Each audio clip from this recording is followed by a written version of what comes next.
Bismillah. Assalamualaikum warahmatullahi wabarakatuh. Alhamdulillah, assalatu wassalamu ala rasulillah wa ala alihi wa ashabihi wa mawalah. Rabbi syrah li sadri wa yassir li amri wa hlul 'uqdatan min lisani yafqahu qawli. Qala ta'ala, walillahi 'alan nasi hajjul baiti man istata'a ilaihi sabila. Faqala ta'ala aydan wa adzim fin nasi bil hajji ya'tuka rijalan wa ala kulli dhamirin min kulli fajjin amiq. Sadaqallah. Para jamaah salat zuhur Masjid Tariqul Jannah, kita bersyukur kepada Allah SWT bisa melaksanakan sholat zuhur secara berjamaah. Insyaallah sekitar 40 menitan ke depan ya, sebelum jam 1 siang kita akan isi dengan kajian. Dan kedua, kita juga bersyukur hari ini sudah berada di tanggal 29, betul ya, 29 Dzulqa'dah. Jadi nanti sore akan ada rapat ya, sidang yang diinisiasi oleh Kementerian Agama dalam hal ini untuk menentukan apakah besok 1 Dzulhijjah atau belum. Jadi hari ini di 29 Dzulqa'dah, nanti sore biasanya kita tunggu informasinya akan dilaksanakan sidang isbat, memastikan apakah besok 1 Dzulhijjah atau tidak. Kalau sore nanti maghrib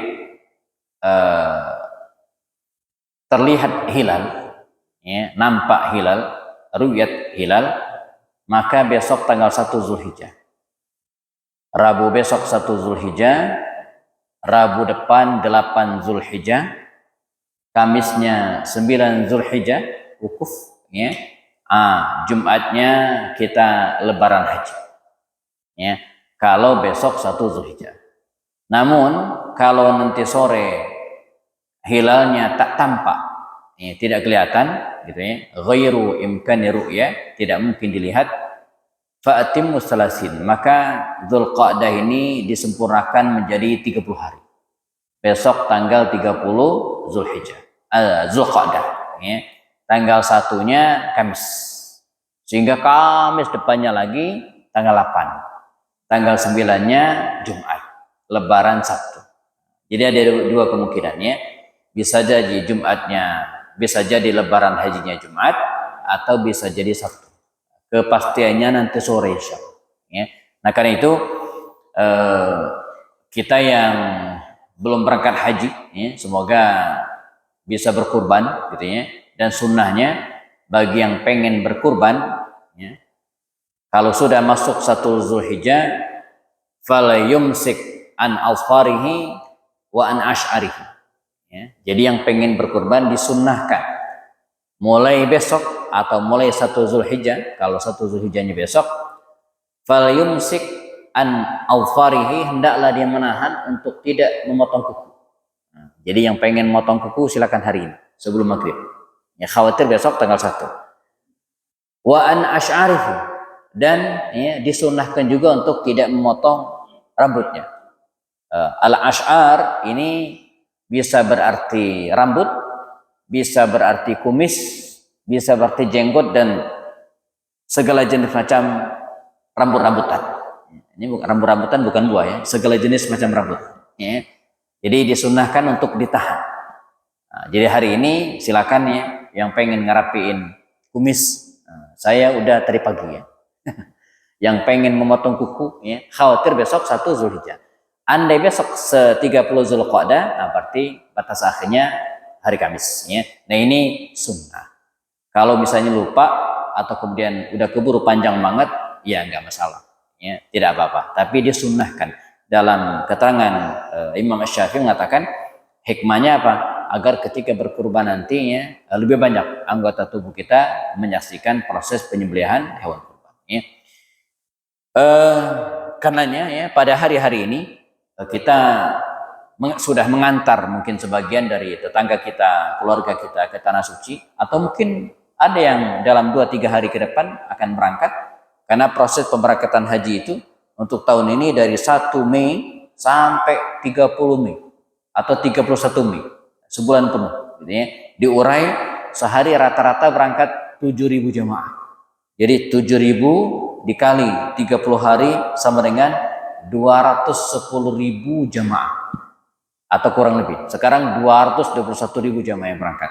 Nah, itulah mengapa jamaah haji Indonesia kalau berangkat ke tanah suci melaksanakan haji itu relatif lebih lama daripada jamaah dari negara yang lain. Nah, Jepang itu cuma 18 hari. Australia sekitar 20 hari.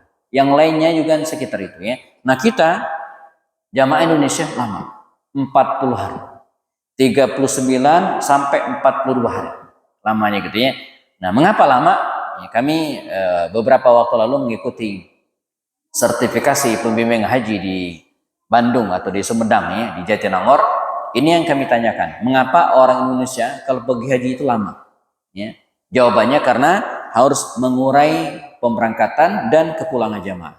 Tidak mungkin dilaksanakan 221.000 jamaah ini diterbangkan dalam waktu 1 minggu, dalam waktu 2 minggu, nggak mungkin. Ya, selain kesulitan penerbangan di tanah air, dan yang pasti juga, kalaupun kita bisa menerbangkan dari sini 10.000, 15.000 per hari ya, dari berbagai bandara misalnya, yang sulit di sono. Ya, Jeddah dan Madinah itu nggak bisa nampung ya, sebanyak itu, karena dia bukan hanya nampung dari jamaah Indonesia saja, tapi dari berbagai jamaah yang lain. Ya. Nah, karenanya hari-hari ini kita mendoakan semoga seluruh kita, rekan-rekan kita ya, yang berangkat haji, semoga diberikan kemudahan, kesehatan oleh Allah SWT, dan pulang dengan haji yang mabrur. Yang belum berangkat, semoga diberikan kemudahan rezeki oleh Allah SWT. Mengapa demikian? Sering saya sampaikan jamaah, ini sebagai prolog sebelum kita bicara tentang haji secara umum. Ibadah haji ini adalah ibadah yang penting. Haji itu ruknun min arkanil Islam. Rukun Islam. Ya, kita hafal sejak kecil. Rukun Islam itu 5. Syahadat. Habis apa? Salat, puasa, zakat, dan haji. Haji itu rukun Islam. Dan rukun itu hal yang terpenting dalam sebuah ibadah. Salat, kalau rukunnya ketinggalan, enggak sah salat. Ya. Puasa, rukunnya enggak cukup, enggak sah. Demikian juga dengan ibadah yang lainnya. Haji, wudhu, kita wudhu nih. Lalu kemudian enggak cuci kaki. Atau enggak basuh wajah. Enggak sah wudhunya, karena membasuh wajah dan mencuci kaki itu bagian dari rukun wudhu. Nah, Islam juga demikian. Satu di antara rukun tersebut kita tidak laksanakan tanpa alasan, maka Islam kita tidak sempurna. Karena itu harapan kita kelak, suatu saat menghadap Allah Subhanahu wa taala di akhirat nanti, kita membawa 5 rukun Islam, bukan 4. Nah, jadi diniatkan jemaah, apapun kondisi kita, kondisi ekonomi, kondisi usia, kondisi apapun, tetap harus berniat untuk menginjakkan kaki ke tanah suci. Kalau bisa haji, kalau nggak bisa minimal umroh. Ya. Masa dari 60, 70 sekian yang diberikan jatah oleh Allah SWT untuk hidup di muka bumi, sekalipun kita tidak sholat di Masjidil Haram, sekalipun kita tidak berkunjung ke makam Rasulullah SAW di Madinah Al-Munawwarah. Jadi apapun kondisi kita, diniatkan. Ya. Sebab yang memberangkatkan haji itu bukan uang kita, bukan jabatan kita, tapi kita diundang oleh Allah Subhanahu Wa Taala, lalu dikasih jalan. Maka kita orang Betawi atau orang Betawi itu punya berbagai jenis macam haji. Ya, ada haji mansur, kosasi, haji kosasi, ongkos dikasih. Ya. Nggak tahu dikasih siapa tuh ya. Haji mansur, ya, halamannya digusur, ya. Diganti untung, bukan ganti rugi ya. Yang banyak juga ya haji abidin atas biaya dinas, gitu, ya. Haji apa lagi? Nah, jadi walaupun tidak punya uang, tapi diberikan jalan, diundang, dan Allah sudah mengundang kita. Wa adzin fin nasi bil haji ya'tuka rijalan wa ala kulli dhamirin min kulli fajjin amik. Jadi Allah dulu ya sudah memerintahkan kepada Ibrahim alaihissalam untuk mengundang orang-orang itu. Kata Allah kepada Ibrahim, ya Ibrahim, is'ad jabal Qubais, naiklah ke bukit Abi Qubais. Wa adzin fin nasi bil haji, serukan, undang orang-orang untuk datang kemari. Kata Ibrahim alaihissalam, ya Allah, bagaimana saya menyuruh orang-orang padahal yang 3-5 kawat itu cuma segelintir. Kata Allah, saya yang akan memberangkatkan mereka. Maka Ibrahim alaihissalam naik ke atas Abi Qubais dan menyuruh orang-orang agar melaksanakan ibadah haji seperti kita laksanakan hari ini. Jadi mengapa kita harus berniat untuk berangkat haji ini? 2. Pertama, supaya kita dapat pahala. Sebab suatu kebaikan itu walaupun kita tidak sempat laksanakan, tapi kalau kita sudah berniat, insya Allah tuktab lahu hasanah, dicatat oleh Allah telah melakukan kebaikan walaupun lam ya'mal biha, walaupun belum sempat dilaksanakan. Misalnya, dan ini berlaku untuk semua. Nanti malam saya pengen sholat malam, qiyamul lail, dicatat oleh Allah. Walaupun faktanya ketiduran gitu ya, walaupun faktanya ketiduran. Besok Kamis atau lusa saya pengen puasa, dicatat oleh Allah hasanah, satu kebaikan. Bahkan kalau dia laksanakan maka dilipat gandakan pahalanya menjadi 10 kali lipat kebaikan. Wa bi kulli hasanatin bi asyri amsalihha. Kalau kita niat dapat satu hasanah kebaikan, kalau dilaksanakan 10 kali lipat kebaikan. Nah, haji juga demikian. Ketika kita berniat, maka kita akan tuktab lahu hasanah, dicatat oleh Allah bahwa kita melakukan suatu kebaikan haji. Tapi niat ini jangan niat doang. Saya nanti malam mau sholat tahajud, niat terus tapi nggak pernah kerjain itu ya. Nah, Allah tahu siapa yang bersungguh-sungguh dan tidak. Karena itu dalam mazhab Syafi'i beliau membedakan antara azam dengan niat. Azam itu adalah suatu keinginan yang sesuatu yang pengen kita lakukan, itu azam. Tapi niat itu muqaranah lil amal, action. Jadi niat itu langsung action. Misalnya saya pengen nanti sholat malam, qiyamul lail, tahajud. Nah, itu baru azam saja, baru keinginan doang. Tapi kalau kita sudah action, misalnya pasang alarm, tidur lebih awal, nah ini actionnya itu, maka kita sudah mendapatkan pahala. Seperti Sa'ad bin Abi Waqqas ketika dia ingin ikut perang Badar. Sa'ad bin Abi Waqqas itu pengen ikut Rasulullah dalam perang Badar. Maka dia action. Actionnya apa? Dia siapkan perbekalan, dia siapkan untanya, dia siapkan kendaraannya. Tinggal naik aja tuh ke hewan kendaraannya, tapi nggak jadi. Mengapa? Karena istrinya Ruqayyah sakit keras. Maka kata Rasulnya, Utsman, Anda tidak perlu ikut karena istrimu sakit.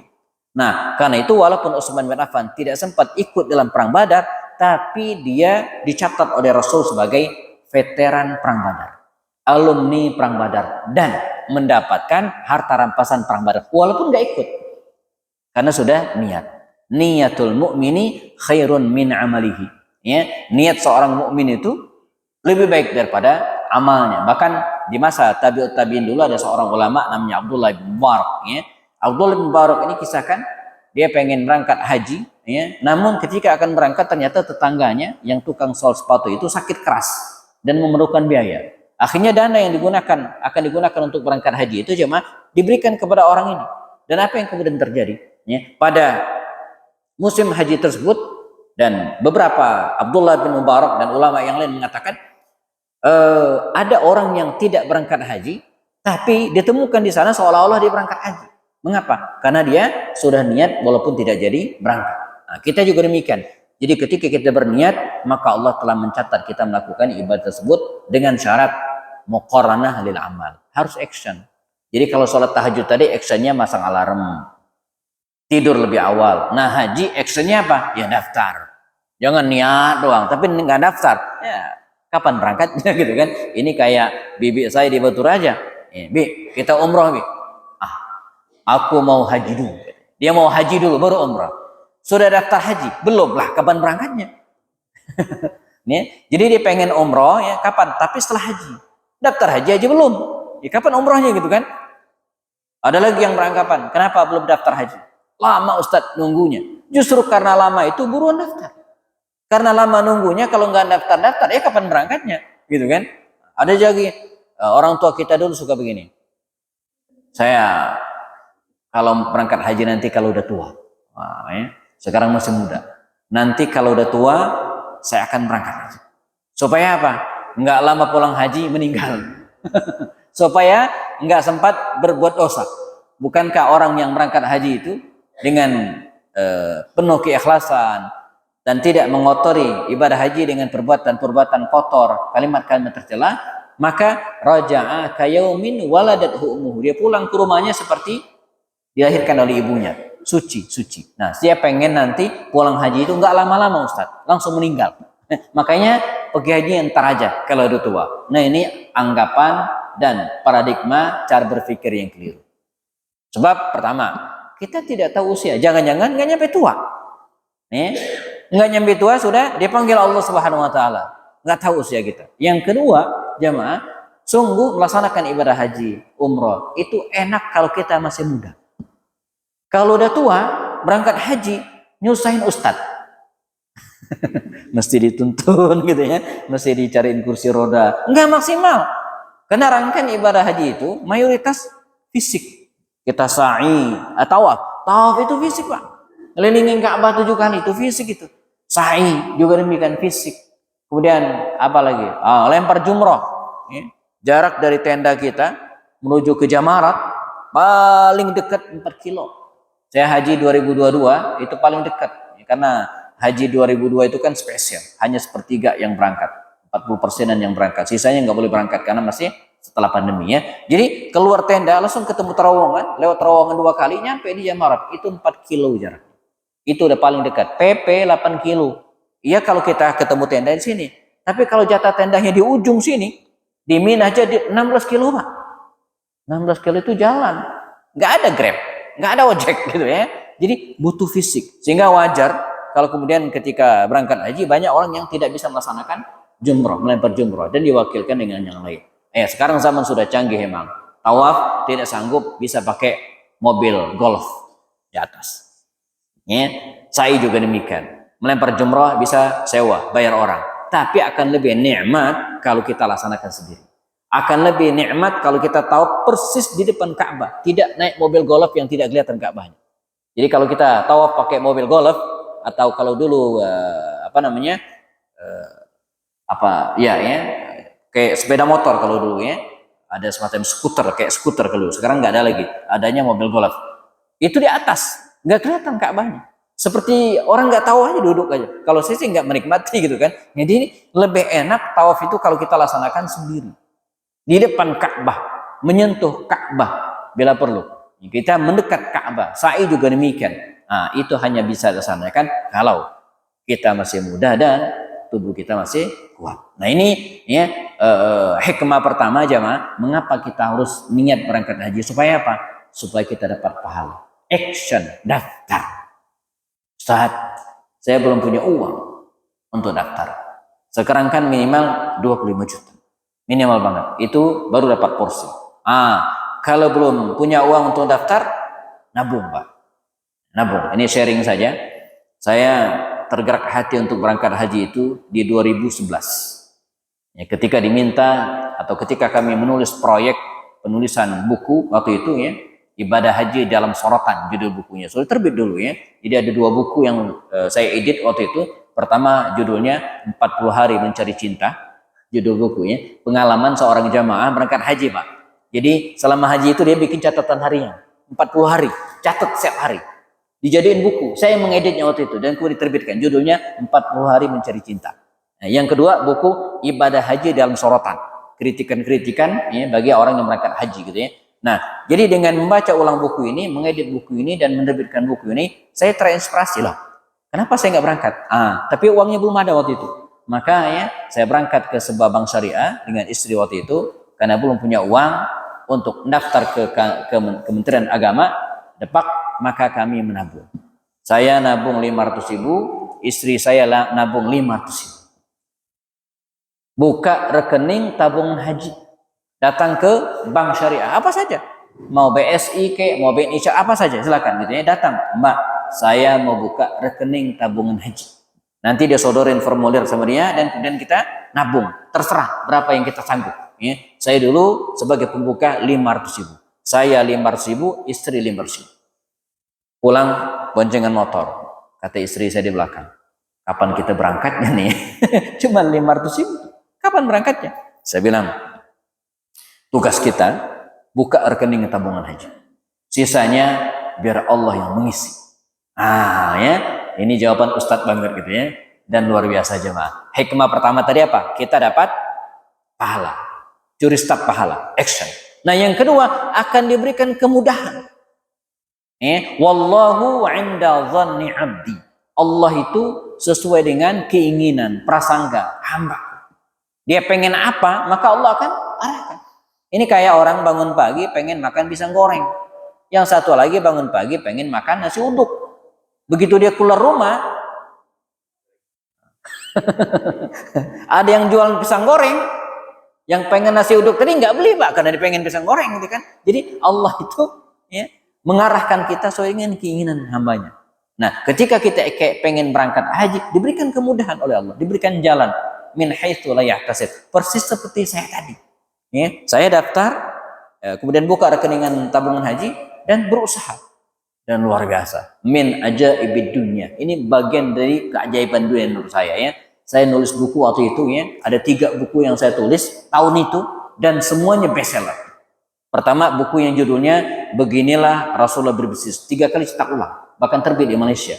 Buku yang kedua adalah Antara Umar bin Khattab dan Khalid bin Walid. Hari pertama di launching, hari pertama ludus 3.000 eksemplar. Ya, dan yang ketiga ada satu lagi, buku yang judulnya Dua Sisi Umar, tentang Umar bin Khattab. Enggak, satu lagi yang ini enggak begitu laku, yang laku banget waktu itu adalah Mursi, presiden yang hafal Quran. Ya, ketika Presiden Mursi di Mesir naik jadi presiden, hafal Quran, saya tulis. Ya, dalam waktu 2 minggu ludes. Maka dengan royalti buku ini bisa melunasi September 2012 dan dapat nomor porsi. Kata staf Kementerian Agama, depak waktu itu, insya Allah Bapak berangkat tahun 2020. Nunggunya 8 tahun Pak. Pandemi 2020 diundur 2 tahun dan alhamdulillah berangkat 2022. Nah, jadi dengan berniat ya, dengan action tadi itu ya, maka pertama dapat pahala, kemudian yang kedua diberikan kemudahan. Makanya ibu-ibu jamaah Bapak sekalian ya, kalau belum bisa daftar, nabung Pak. Nabung ke bank syariah. Kalau enggak nabung ke bank syariah, boleh nabung di rumah sendiri. Silakan ya. Lebih bagus sekarang dengar-dengar nabungnya pakai investasi pakai emas, karena emas itu terus harganya tidak pernah turun, terus naik ya, setiap tahun terus bertambah ya nilainya ya. Kalaupun tidak, silakan dengan cara yang setradisional mungkin. Ibu-ibu atau jamaah Bapak ya, nanti pulang beres-beres di rumah ya, siapa tahu nemu kaleng biskuit Hongguan. Kaleng biskuit Hongguan yang isinya udah rengginang tuh ya. Atau apa peyek di sini ya. Nah, ibu-ibu kosongin tuh, jamaah kosongin, kemudian dilakban. Bila perlu dilas Pak, supaya nggak bisa dibuka. Nah, bolongnya atasnya, bolongin. Tapi jangan gede-gede bolongnya ya, kecil aja gitu ya. Kemudian tulisin tabungan haji. Udah tuh isi Pak, isi. Ya. Insya Allah, kalau kita rutin ngisinya setahun berangkat insya Allah. Tapi ngisinya sehari 1 juta. Setahun berapa? 365 juta berangkat tuh, pakai haji furoda gitu kan. Bapak kalau punya uang 365 juta, ngadap saya. Ya. Saya temukan dengan pemilik travel, insya Allah tahun depan berangkat. Kalau sekarang udah telat gitu ya. Jadi haji furoda sekarang kira-kira 350 sampai 400 juta rata-rata. Ya. Nah jadi ya janganlah 1 juta, sesuai dengan kemampuan kita. Insya Allah akan diberikan jalan oleh Allah, diberikan rezeki oleh Allah SWT. Nah, haji ini selain bagian dari syariat Islam, ya, mendemni syariah yang kita harus peduli apapun kondisi ekonomi kita ya. Haji ini juga jamaah adalah ibadah para nabi. Selama ini kita menganggap bahwa ibadah haji itu seperti sampaikan tadi, ibadah yang dimulai pada masa Nabi Ibrahim AS. Ya, padahal kalau kita bentangkan sejarah, kita lihat sejarah, ibadah haji ini ternyata sudah ada sejak zaman Nabi Adam. Sebagaimana juga kurban. Kurban itu juga sudah ada sejak zaman Nabi Adam AS. Haji juga iya. Dalam kitab tafsir dikatakan ketika Allah SWT menjelaskan tentang bangunan yang pertama kali dibuat di muka bumi ini, dalam surat Ali Imran ayat 96 juz 4 sebelah kiri pojok bagian tengah mushaf saya ya, Allah berfirman, Inna awwala baiti wudi'a lin-nasi lalladzi bi Bakkah mubarak. Inna awwala baiti wudi'a lin-nas, sungguhnya rumah yang pertama kali dibuat untuk manusia di muka bumi ini lalladzi bi Bakkah mubarak. Rumah yang ada di Mekah, Ka'bah.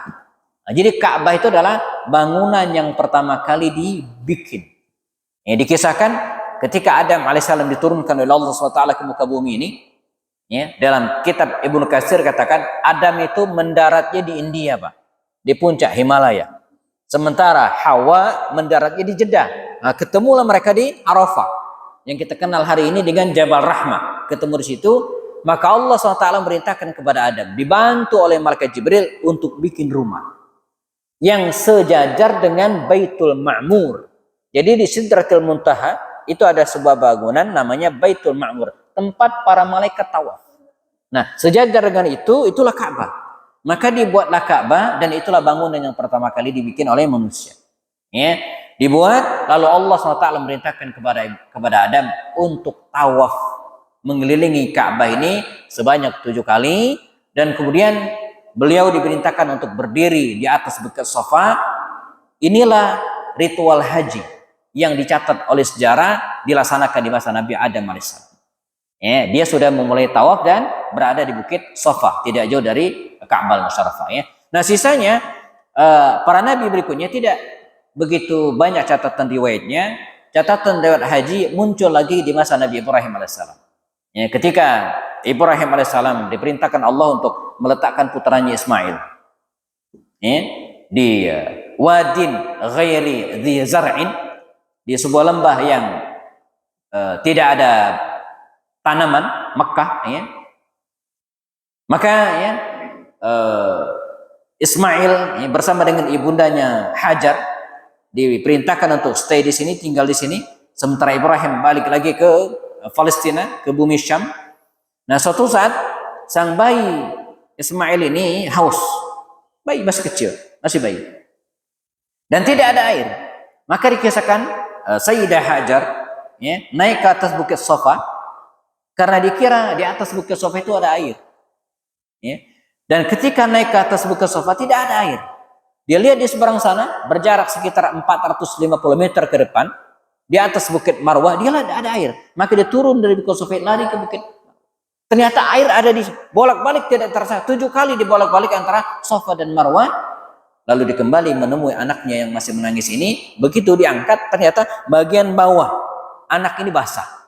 Dia kira mungkin anaknya pipis. Ternyata ya, justru air itu berada di bawah telapak kaki sang anak, dan begitu disimpukan dan dikumpulkan, ternyata keluarlah mata air. Zam, yang kemudian kita kenal hari ini dengan Zam-Zam.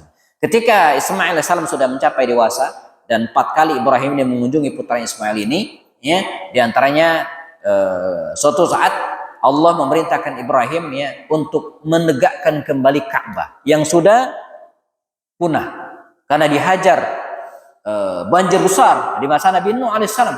Ya, di masa itu ya habis semua bangunan termasuk Ka'bah. Maka Ibrahim alaihissalam diminta Allah untuk mendirikan Ka'bah, maka didirikan Ka'bah lagi. Dan sejak saat itu ketika Ka'bah ini sudah selesai, kata Allah berfirman kepada Ibrahim, ya Ibrahim, adzin fin nasi bil haji. Ya, serukan, ajak orang-orang untuk berangkat haji. Maka Ibrahim berdiri di Abi Kubais, ya, bukit yang lebih tinggi dari Safa, sebelah kanannya itu ada bukit besar. Maka disitulah Ibrahim menyuruh orang-orang, dan sejak saat itu ya, orang-orang pun melaksanakan haji termasuk keturunan Ibrahim. Maka Rasul juga pernah mengatakan ya bahwa Musa alaihissalam itu dalam riwayat pernah membawa jamaah haji dari wilayah Syam. Dikisahkan dalam riwayatnya, sungguh Musa alaihissalam melaksanakan haji datang ke Ka'bah bersama dengan 70.000 ya, umatnya dari Bani Israel. Ya. Dia datang dan melewati sumur yang dikenal dengan Bi'ru Rauh. Nah, jadi di Madinah itu jamaah arah menuju ke Mekah berjarak sekitar 150 kilo, ada sebuah sumur. Saya pernah waktu haji 2002 pernah ke sumur ini. Namanya Bi'ru Rauha, sumur Rauha. Masih ada sekarang. Ya. Sumur inilah yang sering dijadikan tempat istirahat oleh para nabi, termasuk Nabi Musa alaihissalam, Nabi Daud alaihissalam ya, ketika dalam perjalanan Syam menuju ke Mekah untuk melaksanakan haji. Sampai sekarang sumurnya masih ada. Bahkan dianggap sebagai sumur 70.000 nabi. Ya, karena pernah 70.000 nabi mampir ke sini, dan nanti ya, dalam riwayat Isa alaihissalam pun akan mampir ke sumur ini sebelum datang ke Ka'bah untuk melaksanakan ibadah. Ya, Musa juga melaksanakan haji, Nabi Daud juga melaksanakan haji, Sulaiman juga melaksanakan haji, Zakaria juga demikian. Nah, tersisa Isa. Isa alaihissalam ini dikabarkan tak sempat melaksanakan haji. Karena pada usia 30 tahunan, dia keburu diangkat oleh Allah SWT ke langit. Ya, barrafa'ahullahu dalam Al-Quran katakan, dalam versi orang-orang Nasrani, dia disalib. Tapi dalam versi kita, enggak. Dia diangkat oleh Allah SWT ke langit. Dan nanti jelang hari kiamat, Isa itu akan turun melaksanakan haji bersama dengan Imam Mahdi.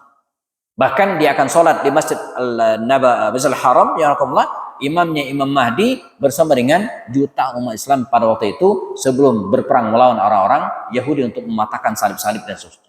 Jadi ibadah haji ini bisa disimpulkan adalah ibadah yang lama, ibadah para nabi, bukan hanya ibadah yang dilaksanakan di masa Ibrahim AS. Nah, bagaimana dengan Rasulullah? Nabi sendiri dikisahkan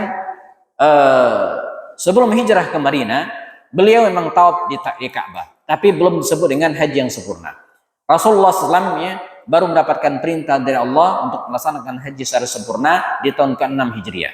Setelah 6 tahun berada di Madinah, turunlah perintah agar Rasulullah melaksanakan ibadah ke Mekah. Maka berangkatlah Rasulullah bersama 1.400 jamaah ke Mekah dari Madinah untuk melaksanakan ibadah umrah. Namun gagal, hanya berhenti di Hudaybiyah. Tahun berikutnya Nabi berangkat lagi bersama sekitar 2.000 jamaah. Nabi pun melaksanakan umrah yang kita kenal dengan umrah qadha. Di tahun berikutnya, ya, di tahun ke-8 Hijriah, Nabi berangkat lagi sekalian membebaskan kota Mekah.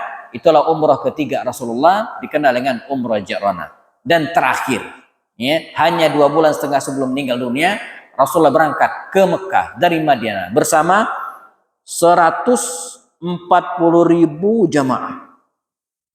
Ya, 100.000 lebih. Nabi berangkat dari Madinah menuju ke Mekah dan dilaksanakanlah Haji Akbar. Haji Akbar karena memang diikuti oleh hampir semua para sahabat Nabi. Haji Akbar karena wukufnya di hari Jumat. Ya, wukufnya di hari Jumat sehingga disebut dengan Haji Akbar. Haji Akbar sekaligus Haji Wada. Karena sepulang dari haji tersebut 2 bulan setengah kemudian Rasulullah meninggal dunia. Ya, namun ya, sejak saat itu pelaksanaan haji terus dilaksanakan sampai kemudian nenek moyang kita dulu juga demikian, ya, dengan segala fasilitas dan sarana transportasi yang sangat sederhana. Misalnya kakek saya ketika berangkat haji tahun 1964, ya, itu kendaraannya, ya, atau sarana transportasinya pakai kapal laut. 2 bulan. 2 bulan berangkat, 2 bulan di tanah haji, 2 bulan pulang.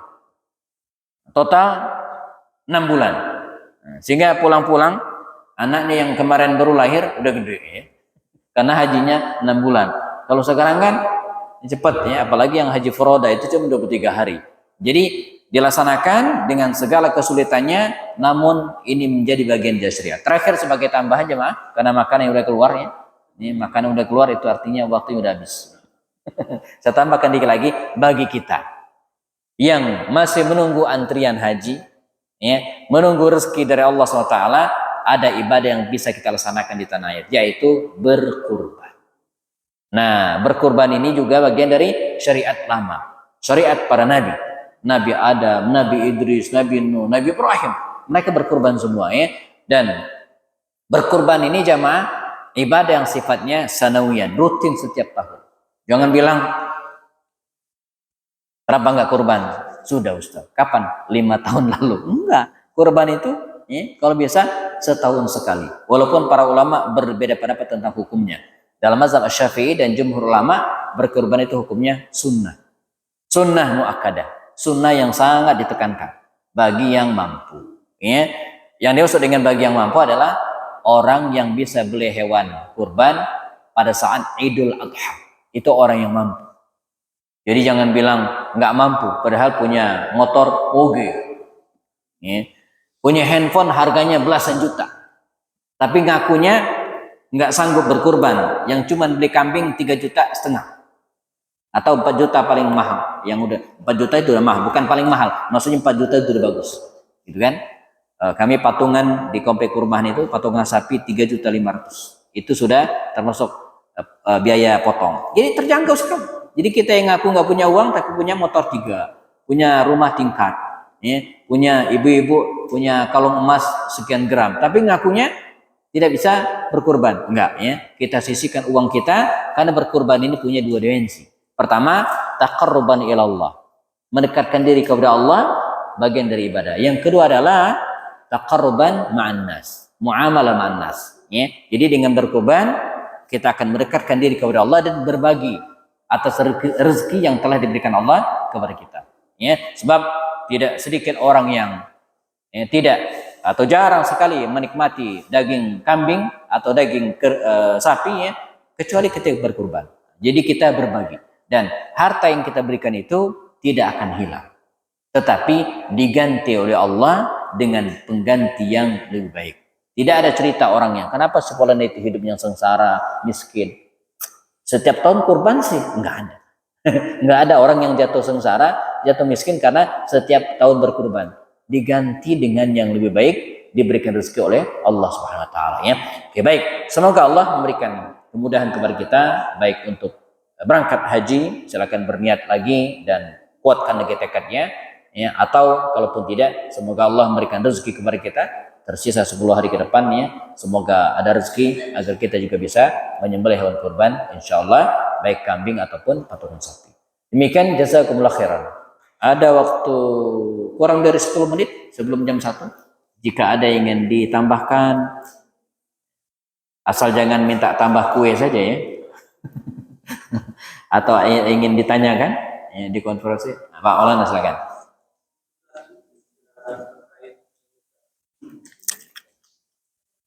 Atau bisa dari biro yang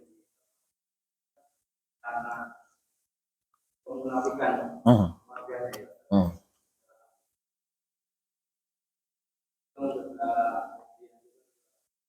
Tapi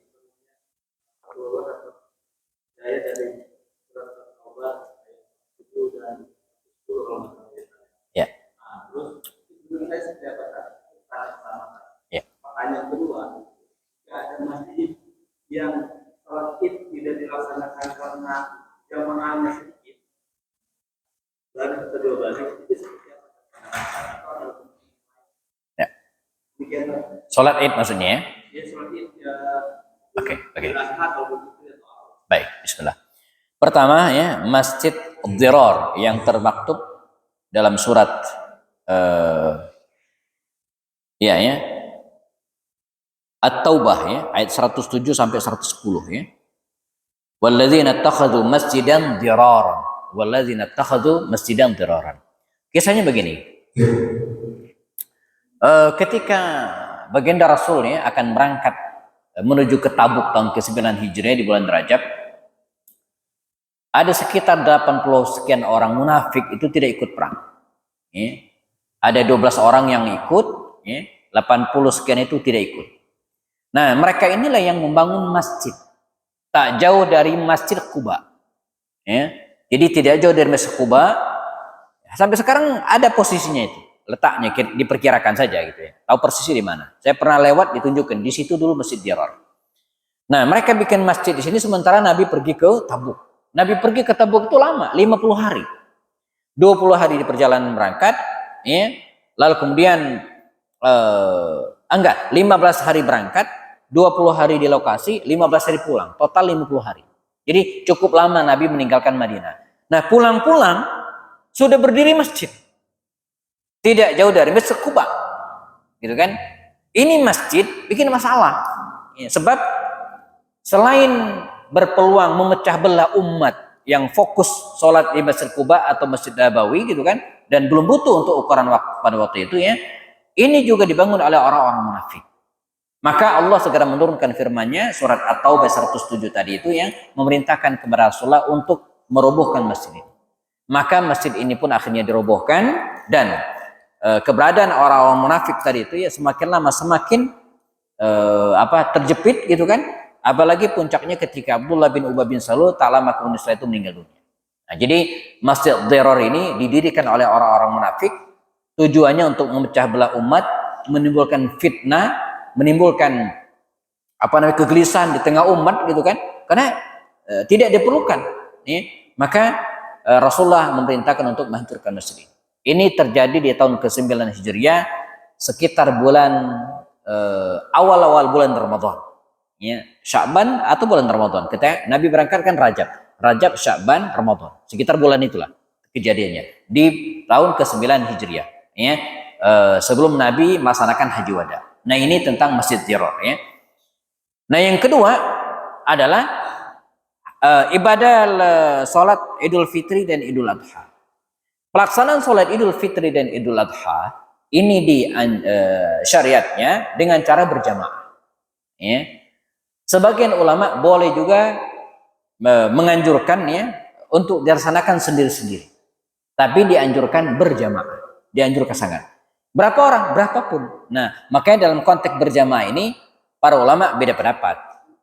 Tapi dalam literatur bahasa Arab, kalimat al-jama', sesuatu disebut dengan jama' atau berjamaah itu isnain fa aksar. Lebih dari 2 itu sudah jama'. Nah, jadi dalam pelajaran bahasa Arab ada disebut dengan mufrad. Mufrad itu tunggal, 1. Yang kedua musanna. Musanna itu 2. Ya. Ada lagi jama'. Jama' itu adalah sesuatu yang berjumlah 3 atau lebih. Itu jama'. Berjamaah. Ya. Maka 3 orang saja itu sudah boleh melaksanakan salat Idul Fitri dan Idul Adha ketika kondisi tidak memungkinkan seperti pandemi kemarin. Nah, saya di 2020 ya, itu khutbah Idul Fitri di hadapan sekitar 11 orang. Jamaah saya 11 orang. 7 kami sekeluarga. Ada nenek-nenek ikut 1. Ada istri Pak Zul waktu itu dia tetangga saya, dia sedang keluar kota sehingga dia hanya bertiga dengan anaknya. Ya. Jadi gabung dengan kami. Saya itu dengan saya waktu itu jamaah cuma 11 orang. Di teras rumah. Pak Hayadi pernah ke rumah saya, jadi di teras itu kita sholat. Ya, podiumnya saya ambil meja kecil saya yang panjang itu gitu kan, itu podium saya. Ya, agar lebih bermakna, saya live kan waktu itu ya, pakai YouTube. Kayaknya masih ada di YouTube rekamannya gitu kan. Jadi saya khutbah Pak di hadapan 10 orang. Padahal 2019 saya khutbah di hadapan 3.000 orang di Masjid Al-Hidayah Bukit Cimanggu City. Itu 3.000 orang jemaahnya di lapangan besar. Maka tidak lama kemudian saya upload tuh 2 foto itu. Foto khutbah di depan 10 orang jamaah, satu lagi foto di 3.000 orang. Itu beda banget. Intinya boleh. Ketika tidak bisa melaksanakan entah karena tidak ada orang atau karena pandemi atau karena takut misalnya kan, maka dilaksanakan dengan seadanya. Di mana? Di rumah. Maka pas pandemi kemarin kan banyak yang jadi khotib dadakan, yang selama ini nggak pernah khutbah sama sekali, tiba-tiba bisa jadi khotib untuk sholat ya, di rumahnya dengan keluarganya. Nah, ini namun ya pelaksanaan sholat Idul Adha ini atau Idul Fitri sebanyak mungkin jamaah sebagus mungkin. Itu lebih. Makanya dianjurkan sholat berjamaah Idul Fitri Idul Adha itu di lapangan. Tujuannya 2. Pertama, supaya nampung jamaah lebih banyak. Yang kedua, supaya ibu-ibu yang sedang berhalangan sholat, tidak bisa sholat, ikut gabung juga. Karena sholatnya di lapangan. Rasulullah dulu setiap kali sholat Idul Fitri, Idul Adha, sholat istisqa itu selalu di lapangan. Beliau melaksanakannya di posisi Masjid Ghumamah hari ini. Nabi berpesan di Masjid Ghumamah ini, kata Rasul, kosongkan tempat ini. Jangan bikin bangunan apapun di sini. Karena disinilah kalian melaksanakan sholat Idul Fitri, Idul Adha atau sholat-sholat luar lainnya. Maka di situ ada Masjid Ghumamah, ada Masjid Abu Bakar, ada Masjid Ali. Karena disitulah para sahabat dulu memimpin sholat lapangan. Sholat Idul Adha dan Idul Fitri khususnya ya. Nah sehingga sampai hari ini tempat itu kosong Pak. Jadi lapangan tuh banyak burung-burung merpati gitu ya. Sengaja ya dikosongkan. Walaupun hari ini sholatnya kalau Idul Fitri ya tidak di situ lagi, sudah di Masjid Nabawi, dan Masjid Nabawi sudah diperluas. Makanya Masjid Nabawi itu perluasannya itu luar biasa. Ya, bisa nampung banyak sampai posisinya itu kan kalau ini kiblat misalnya. Nah di depan sini itu udah kosong nggak Pak? Tidak ada bangunan, kosong sampai ke Uhud. Jadi suatu saat nanti kalau jamaah haji atau iya ya jamaah umrah di Ramadan misalnya, sebanyak apapun itu akan nampung. Sengaja dikosongkan oleh pemerintah Saudi. Tidak ada hotel Pak, menuju ke sana terus. Namun sementara ini sementara kosong. Nah di sepanjang jalan yang kosong ini banyak kuliner tuh jualan gitu kan sekarang. Ya kalau jamaah berangkat umrah cari pintu 333. Sejajar dengan pintu 22 masjid atau pintu 33 pagar. Nah, di situ lurusan itu lapangan panjang gitu kan, itu untuk mengantisipasi ketika terjadi ledakan jamaah saat sholat Idul Fitri ataupun Idul Adha. Ya, di lapangan. Jadi boleh dilaksanakan dengan jamaah terbatas, tapi sebanyak mungkin jamaahnya sebagus mungkin. Maka disarankan bagi kita yang punya komplek perumahan, nah, di situ ada tempat ibadah, ada masjid jami'nya, ada musolahnya, bla bla. Nah, ketika Idul Fitri sebaiknya tidak dilaksanakan masing-masing, tapi bergabung di satu masjid supaya apa? Syiarnya lebih terasa dan keutamaannya lebih besar. Dilaksanakan secara berjamaah. Namun karena kalau ada halangan tertentu, saya pernah sholat Idul Adha selain kalau tadi kan 10. Pernah saya sholat jamaahnya cuma 29. Ya, 29 orang, 30 dengan saya. Aslinya itu jamaah 30. Cuman satu nggak boleh ikut. Mengapa? Karena dia harus jaga mesin. Ya, saya diundang di lepas pantai Pak. Di daerah Batam sana, lepas pantai. Jadi nggak kelihatan pinggirnya, di tengah laut. Jadi karyawannya itu, ya, di situ stay itu 30 orang. Setiap 3 minggu mereka pulang, gantian gitu kan. Jadi pas sholat Idul Adha di situ, saya mengimami 29 orang, 30 dengan saya. Satunya nggak ikut karena harus jaga mesin di ledak awal. Dia ada 4 lantai, kita sholat di paling atas. Nah, itu jamaahnya cuman 29, 30 dengan saya.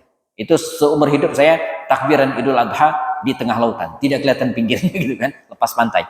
Ya karena perusahaan gas ya pada waktu itu ya. Gitu Pak ya. Oke, baik. Ada lagi? Pak Hayadi?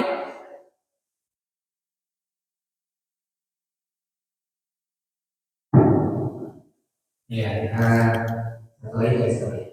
Terima kasih tadi atas pencerahan ilmiah dan asal.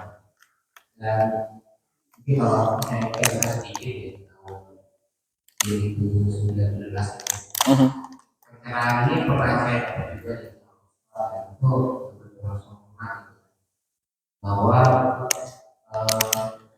banyak dari kita itu yang masih beragama ada ibadah itu memahami apabila orang tua atau ayah itu kemudian kita memiliki uang yang sebesar banyak yang itu wajib ternyata itu salah. Ini mudah-mudahan menjadi sebuah pembelajaran yang bagi kita semua bahwa itu merupakan rukun yang memang harus kita mulai dari sekarang dengan cara memulai. Nah, di tahun 2019 itu pencerahan itu begitu masuk ke dalam hati saya, terus saya buka lagi. Cuma masalahnya kerinduan besar itu semakin banyak, sementara waktu pelaksanaan semakin lama. Terus ada ini kita bicara yang ada sebuah tawaran yang dia itu bukan merupakan prosedur yang resmi. Apakah antara keinginan kita ini pergi haji terus lewat cara seperti itu secara tulis atau tidak? Kalau secara kelengkapan administrasi sama, cuma memang ini di luar prosedur. Apakah nanti kita melakukan baru atau tidak atau bagaimana? Ya. Bismillah. Saya disclaimer dulu ya bahwa betul berangkat haji itu liman istata'a ilaihi sabila ya. Jadi setelah Allah menjelaskan tentang bahwa bangunan yang pertama kali dibuat di muka bumi adalah Ka'bah, maka pada lanjutan ayatnya Allah mengatakan walillahi 'alan nasi hijjul baiti man istata'a ilaihi sabila. Diwajibkan bagi manusia untuk melaksanakan haji bagi orang yang mampu. Jadi betul, bagi orang yang mampu. Ya. Jadi kalau tidak mampu tidak wajib. Jadi jangan memaksakan sampai ngutang, enggak. Ya, bagi betul orang yang mampu. Tapi kemampuan itu harus kita usahakan. Ya, jadi kemampuan itu tidak ditunggu tapi diusahakan, berusaha. Ya, insya Allah diberikan rezeki. Satu. Kemudian yang kedua tentang proses pelaksanaan ibadah haji. Jadi hari ini ya, yang kota, ya, disebut dengan haji kota itu ada 3. Pertama, reguler. Kita daftar sekarang, 17 tahun kemudian berangkat. Ini disebut dengan haji kota dan reguler. Ya. Yang kedua adalah ONH plus. Nah, nunggunya 5 sampai 7 tahun. Ini pun kota. Ada kota yang disiapkan. Nah, satu lagi ya visa mujamalah atau furoda. Daftar langsung berangkat. Nah, ini juga ada kotanya. Ada berangkat haji non kota. Dia nggak ada kotanya sebenarnya, tapi bisa berangkat. Ya, bisa melalui apa? Pertama, dulu namanya visa ziarah. Jadi kita datang ke Saudi bukan untuk haji, tapi visanya itu visa tour, traveling. Ya, biasanya masuknya tidak lewat Jeddah, tapi lewat kota-kota yang lainnya, misalnya Riyadh. Karena di situ siapapun boleh masuk. Mau haji mau enggak ke Riyadh boleh. Tapi kalau ke Jeddah itu biasanya diperiksa di imigrasinya ya. Ini disebut dengan visa ziarah. Cuman resikonya ya, saya jelaskan dulu. Kemudian yang kedua ada lagi visa amil, visa kerja. Jadi kita daftar untuk bekerja di Saudi. Bisa banget. Apalagi dapat kafil, dapat tuan, sayyid yang di sana yang bisa memberikan tampungan kepada kita ya. Nanti pas di sana kita ngurus tasrih namanya, surat izin untuk melaksanakan haji. Bisa juga berangkat seperti itu ya. Nah, di tahun 2023 ya, peraturan seperti yang ini agak ngelos sehingga yang mestinya jamaah haji itu jumlahnya 3 juta atau 4 juta orang di 2023 itu sampai 6 juta dan sangat crowded. Banyak yang tidak kebagian tempat, makanan dan sebagainya gitu kan. Yang ONH plus sendiri yang bayar mahal itu pun kena dampaknya. Nah, untuk itu per tahun ini khususnya Arab Saudi itu sangat-sangat ketat. Dia hanya mengizinkan jamaah untuk melaksanakan haji by kuota. Karena itu baik visa ziarah, visa amil dan visa-visa yang lainnya terancam tidak bisa masuk. Dan hukumannya sanksinya sangat berat. Saya 2024 kemarin ditawari oleh sebuah travel. Ustadz, kita punya jamaah sekian orang, 85 orang. Ustadz siap berangkat bimbing? Visa apa? Saya bilang, visa ziarah. Enggak, saya nggak mau. Kalau visa ziarah, ya bukan apa-apa. Pertama kalau ketahuan dendanya sekian ratus juta. Oke lah, ini bisa nego dengan travel yang ngebayarin. Tapi yang kedua, tidak boleh masuk Saudi 10 tahun. Blacklist nama kita, 10 tahun tidak boleh masuk Saudi. Makanya kalau ada yang nanya ke saya, Ustadz boleh nggak dengan visa non kota?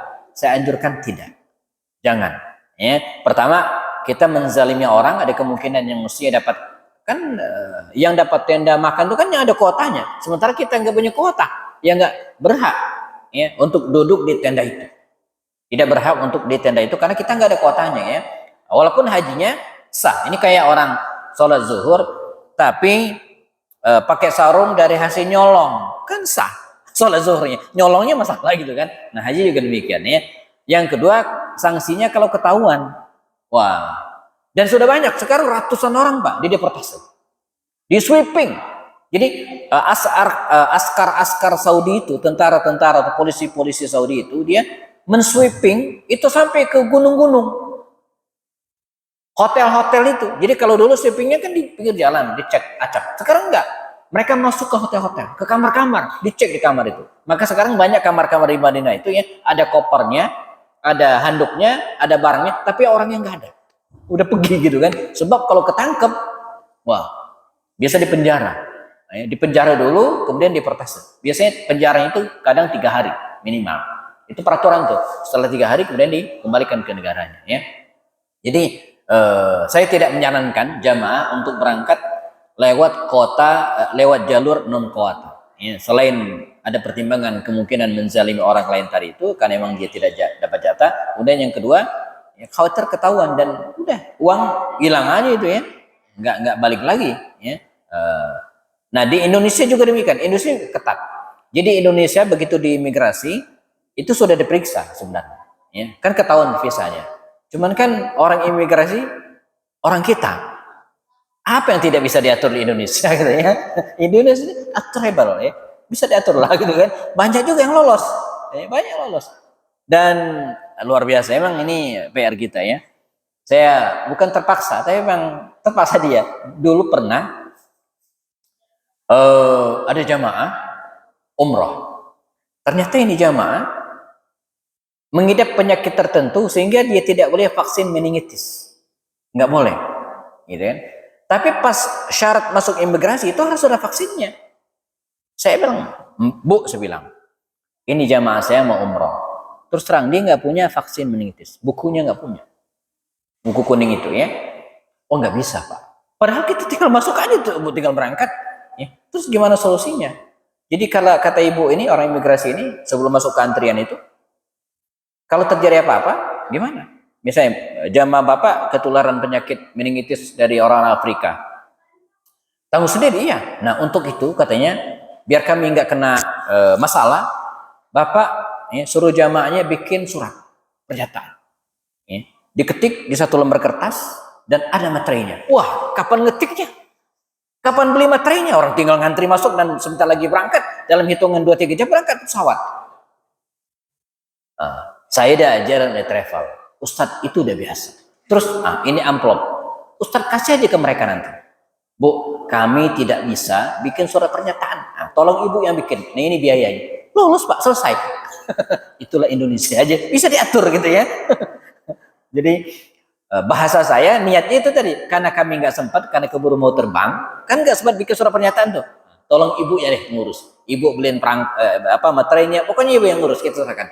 Siapa? Oh jalan kami gitu kan, jadi bisa lolos lah. Tapi di Saudi nggak bisa, Saudi itu susah mainnya gitu kan. Nah, mungkin hanya orang-orang tertentu dulu, tapi sekarang sangat ketat. Makanya Pak Hayadi saya sarankan paling tidak untuk tahun-tahun yang terdekat ini ya, gunakan yang kota, yang visa ziarah, visa omal, amil, atau visa multiple, ya. Banyak visa-visa yang lain, ya sebaiknya tidak. Sebab kalau ketahuan bahaya, ya. Uang hilang dan kita hajinya cuma nyampe di Jeddah doang, atau nyampe di Madinah doang, ya tidak sehaji. Begitu ya, ini sekitar saran.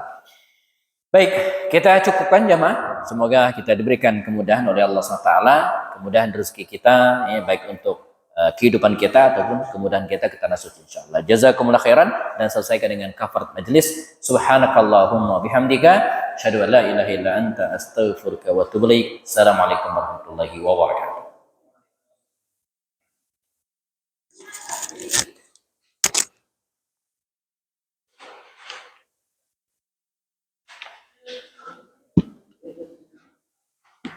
Masya Allah, ini kuenya enak nih. Kita jamaah kita ada yang berangkat umrah, haji nggak?